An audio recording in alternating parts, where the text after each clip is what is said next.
नमस्कार दोस्तों, आप आजकल सुबह और शाम न्यूज़ चैनल पे, अखबार पे ईडी का नाम तो ज़रूर सुनते होंगे। मोदी गवर्नमेंट के आने के बाद कुछ ज़्यादा ही ये ईडी क्या है, ईडी का मतलब क्या है।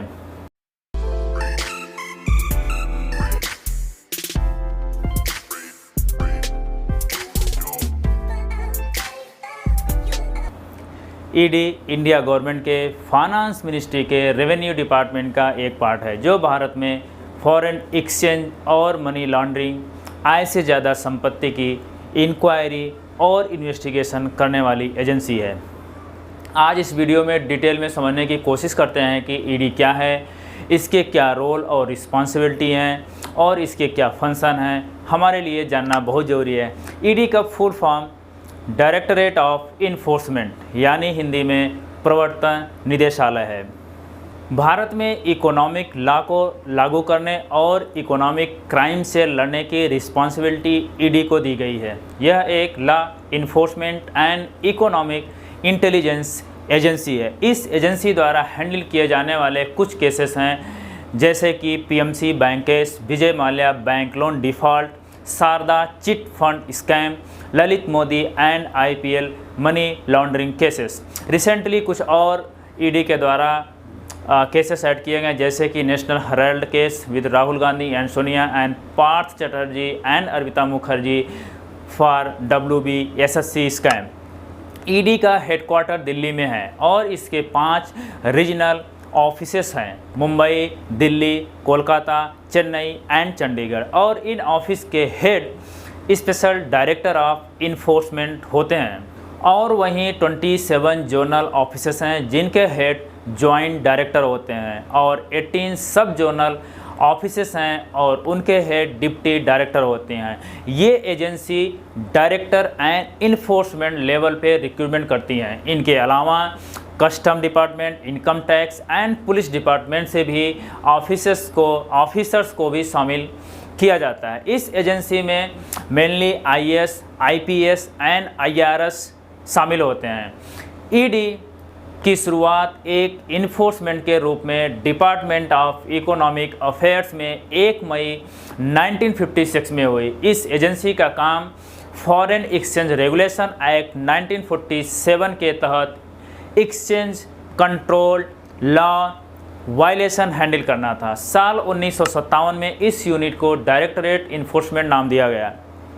इस निदेशालय का prime objective government of India के मेनली 2 एक्ट का प्रवर्तन करना है, और ये 2 एक्ट हैं FEMA FEMA foreign exchange management act 1999 और PMLA prevention of money laundering act 2002।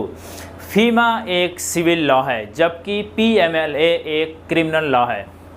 Recently बढ़ते हुए आर्थिक भगोड़ा अपराधी, जिसे हम फिगेटिव इकोनॉमिक ऑफेंडर्स केसेस को देखते हुए, जो देश का पैसा खाकर दूसरे देश में जाकर श्रेय लेते हैं, शरण लेते हैं, उनके लिए गवर्नमेंट ने एक नया एक्ट बनाया है, जिसका नाम है FEOA fugitive economic offenders act 2018।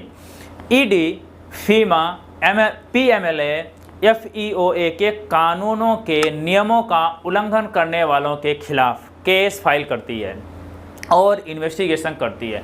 FEMA का उद्देश्य देश में फॉरेन इन्वेस्टमेंट और ट्रेड को प्रमोट करना है। इसीलिए FEMA इंडिया में फॉरेन एक्सचेंज मार्केट की मैनेजमेंट इम्प्रूवमेंट को इनकरेज करती है। FEMA भारत में रहने वाले लोगों को फ्रीडम देती है कि इंडिया के बाहर आप प्रॉपर्टी खरीद सकते हैं और उसका मालिक बन सकें, और अपना मालिकाना हक किसी और को भी दे सकते हैं। और यदि कोई इस कानून के नियम को तोड़ता है, उसका उल्लंघन करता है, तो ईडी उसके खिलाफ एक्शन लेती है। FEMA के बाद PMLA में जिस मनी लॉन्ड्रिंग की बात कही गई है, उसका मतलब भी आप जान लीजिए। मनी लॉन्ड्रिंग का मतलब है इल्लीगल तरीके से कमाई हुई ब्लैक मनी को लीगल रूप में दिखाना। मनी लॉन्ड्रिंग के जरिए इल्लीगल मनी को ऐसे कामों में इन्वेस्ट किया जाता है कि इन्वेस्टिंग एजेंसी को भी पैसे के सोर्स का पता नहीं चल पाए, और इस मनी लॉन्ड्रिंग का पता लगाने और दोषी व्यक्ति के ऊपर मुकदमा दायर करने और ब्लैक मनी को जब्त करने का काम जो है वो ईडी करती है।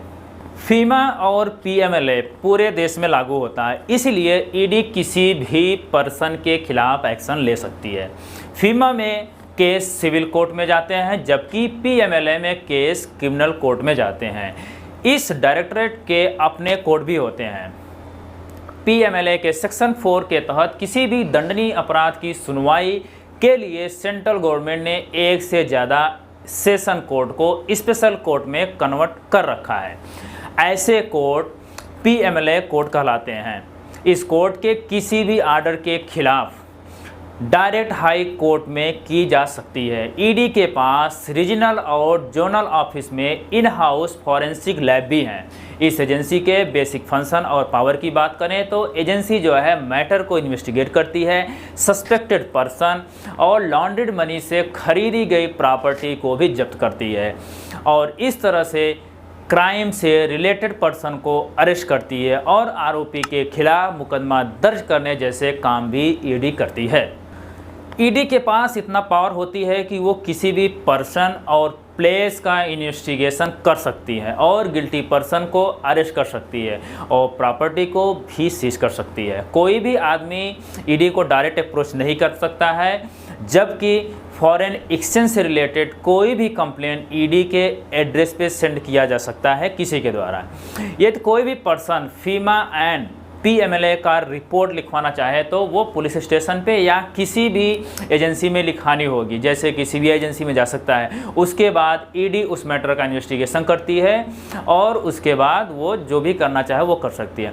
वैसे तो इंडिया में बहुत सारी एजेंसी है, जैसे कि raw research and analysis wings, IB intelligence bureau, CBI central bureau of investigation, NCB narcotics control bureau, CID central investigation department. जबकि फाइनेंस से रिलेटेड किसी भी क्राइम को, किसी भी केस को हैंडल करने के लिए केवल ईडी और सीबीआई ही काम करती है।